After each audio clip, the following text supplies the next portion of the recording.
Hello everyone, myself Nurvesh Sakya and I welcome you all at YTH India Get Success with us। आज को इस class में हम Uttar Pradesh special की जो क्लासेस कर रहे हैं उन्हीं को कंटिन्यू करेंगे। आज की जो उत्तर प्रदेश की क्लास है उसमें हम उत्तर प्रदेश के अफवाह तंत्र के बारे में जानेंगे। अफवाह तंत्र में यानी कि जो हमारा ड्रेनेज सिस्टम है उसके बारे में पढ़ेंगे। ड्रेनेज सिस्टम में हम उत्तर प्रदेश के प्रमुख नदियों के बारे में चर्चा करेंगे। तो चलिए शुरू करते हैं आज की क्लास।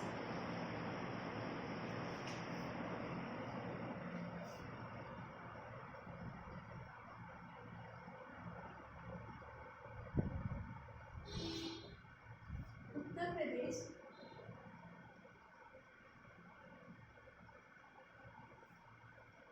स्पेशल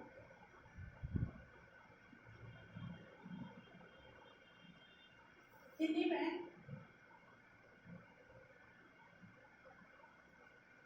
उत्तर प्रदेश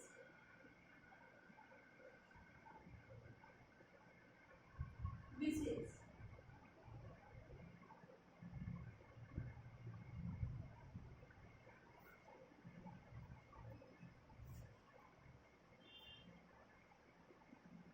जो आज का जो टॉपिक है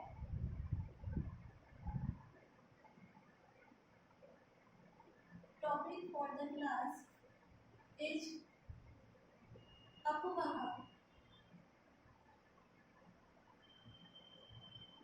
तंत्र। क्लास को शुरू करने से पहले अगर आप YTH इंडिया पर नए हैं तो सबसे पहले इस चैनल को लाइक, शेयर और सब्सक्राइब जरूर करें और बेल आइकन को प्रेस करें, जिससे आप अपनी स्टडी से रिलेटेड मटेरियल को, क्लासेस को देख सकते हैं और अपनी तैयारी को और आगे बढ़ा सकते हैं। तो आज की जो टॉपिक है वह है अफवाह तंत्र यानी drainage system of UP. Uttar Pradesh का अफवाह तंत्र के बारे में हम जानेंगे। सबसे पहले हम जरूरी यहाँ पे यह है कि हम सबसे पहले अफवाह तंत्र का मतलब जाने। तो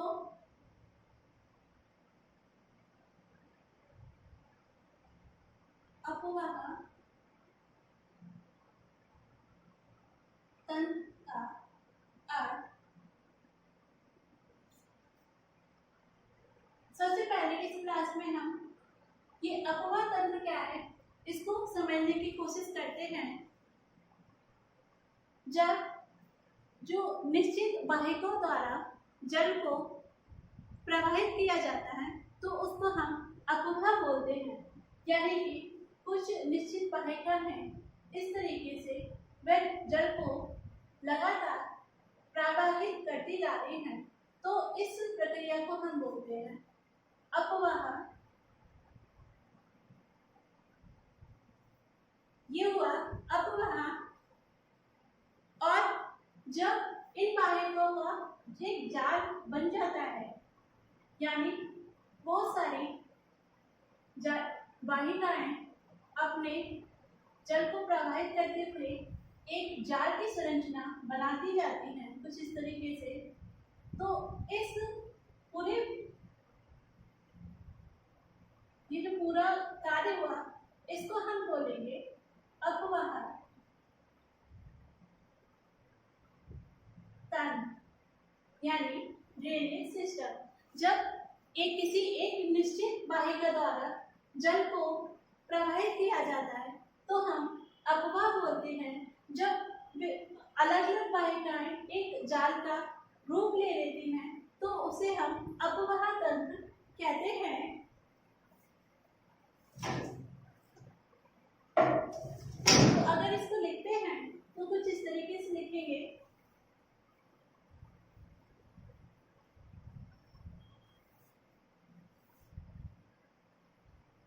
निश्चित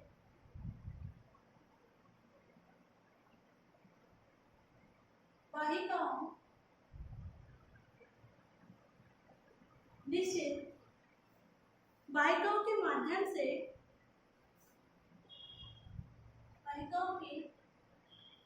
माध्यम से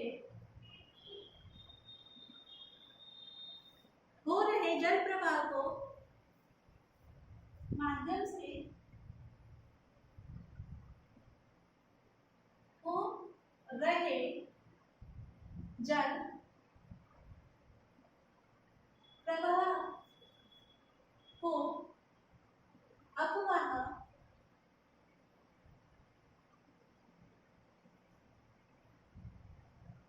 कहते हैं। फिर से इसको एक बार देखते हैं।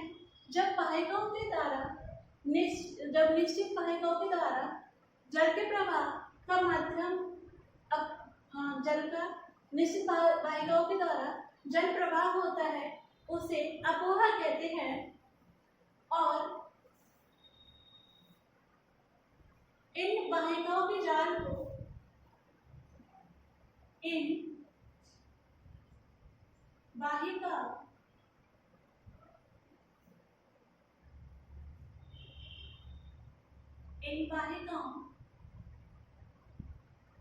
के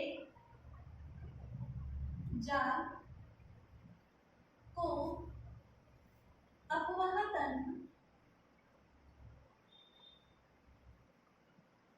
अपवाह तंत्र कहते हैं। तो ये था कि अपवाह तंत्र क्या होता है।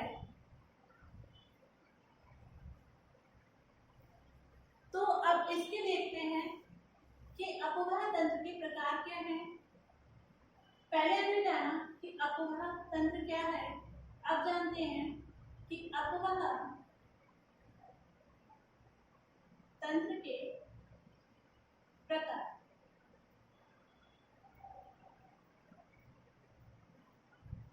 तो जो अपवाह तंत्र है, मुख्यतः अगर अपवाह तंत्र के प्रकार की बात करें तो ये मुख्यतः 5 प्रकार का होता है। अगर इसे हम एक चार्ट के फॉर्म में समझें तो कुछ इस प्रकार से है ये अपवाह तंत्र।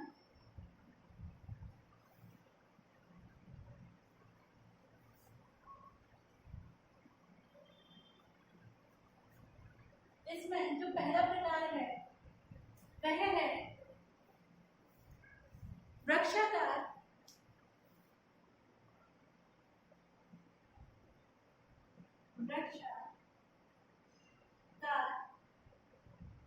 दूसरा है अरीव, तीसरा है जालीनुमा,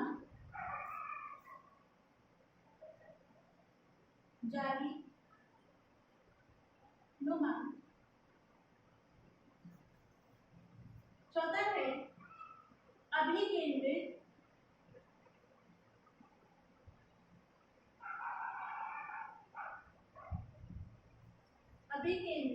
और पांचवा है वृक्षाकार अरीव जालीनुमा अभिकेंद्रित। यहाँ पे अभिकेंद्रित है।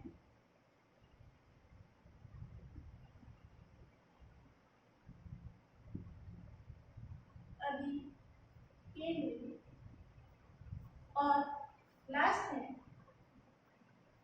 बड़े आकार। तो ये थे अपवाह तंत्र के 5 प्रकार।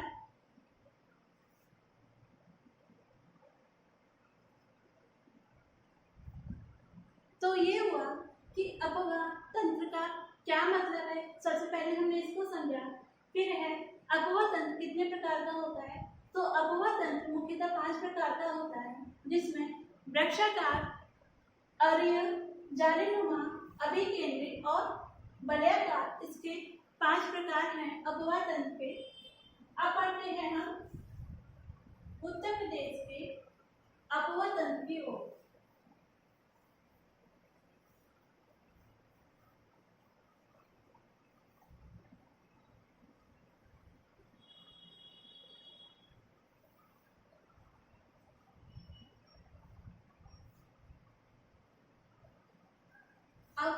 शुरू होता है क्लास का मेन टॉपिक जो है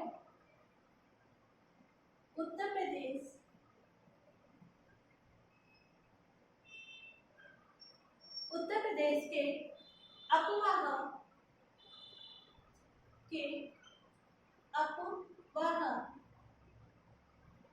तंत्र का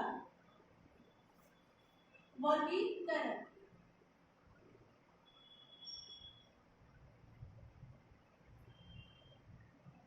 अब हम शुरू करते हैं उत्तर प्रदेश के अफवाह तंत्र का वर्गीकरण या classification of drainage system of Uttar Pradesh. तो इसको शुरू करते हैं। तो इसको हम 3 भागों में बांट सकते हैं। तो ये हुआ उत्तर प्रदेश,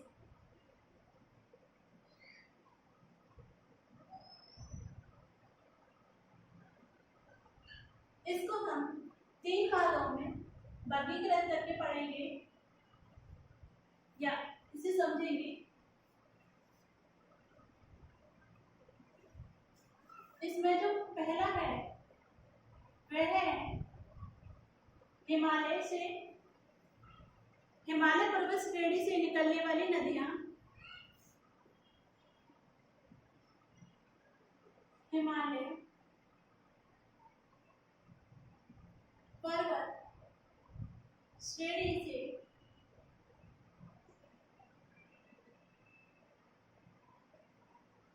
निकलने वाली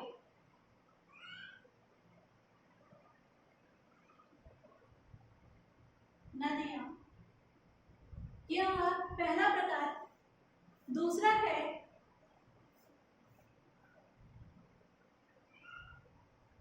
गंगा के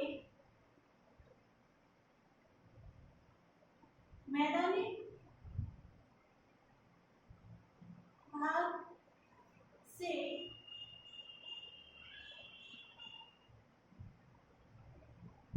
निकलने वाली नदियां। तो ये हो गए 2 भागों में हो गए हिमालय पर्वत श्रेणी से निकलने वाली नदियां, गंगा के मैदानी भाग से निकलने वाली नदियां, और तीसरा है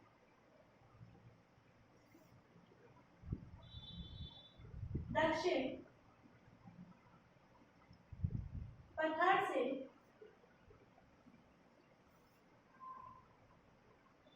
निकलने वाली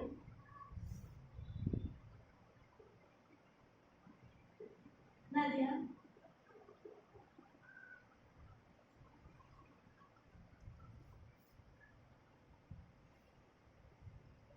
तो हम उत्तर प्रदेश के अफवाह तंत्र को 3 भागों में वर्गीकृत करके उनको समझने का प्रयास करते हैं। पहला है हिमालय पर्वत श्रेणी से निकलने वाली नदियां, दूसरा है गंगा के मैदानी भाग से निकलने वाली नदियां, और तीसरा है इसमें दक्षिणी पठार से निकलने वाली नदियां। इनको अब देखते हैं एक एक करके कि इनमें कौन कौन सी नदियां आएंगी। तो अगर देखें इनकी विशेषता क्या है और कौन कौन सी नदियां इसमें आएंगी हिमालय पर्वत श्रेणी से निकलने वाली। तो सबसे पहली बात इसमें जो विशेषता है हिमालय पर्वत श्रेणी से निकलने वाली नदियों की, तो इसमें जो पहली विशेषता है कि ये नदियां सदा नीरा है, यानी इन नदियों में वर्ष भर पानी रहता है और इनमें ये कभी सूखती नहीं है। तो इसमें जो मुख्यतः नदी हम पढ़ेंगे वह है गंगा,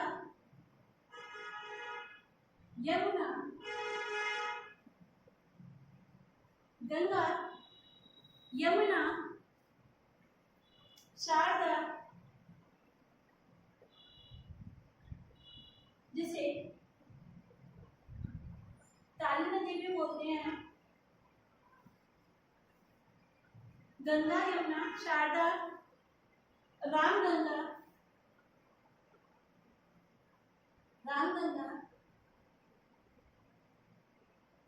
गंडक,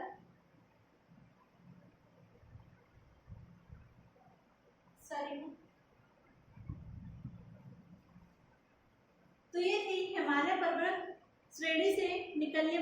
नदियां अगर आए गंगा के मैदानी भाग से निकलने वाली नदियां, तो इनमें मुख्यतः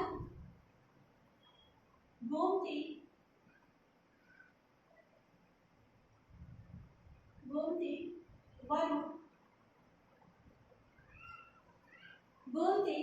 वरुण, सई,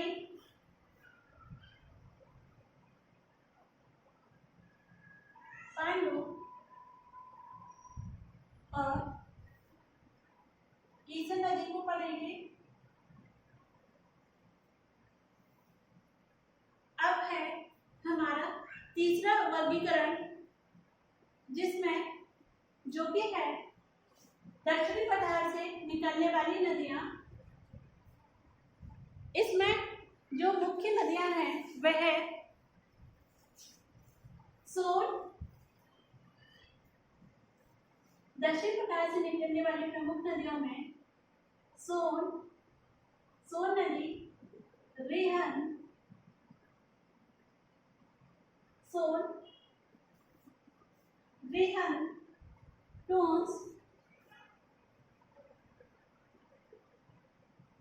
टोंस,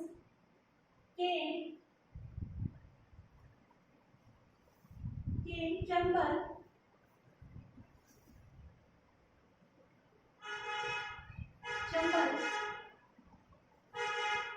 सोन, रेहन, टोंस, केन, चंबल और कन्हार।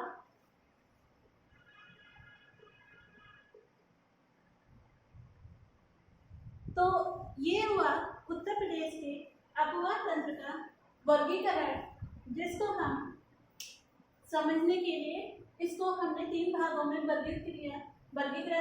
इसको एक बार फिर से समझते हैं, जिससे ये यहीं पे कम से कम 2 से 3 बार रिवाइज हो जाए।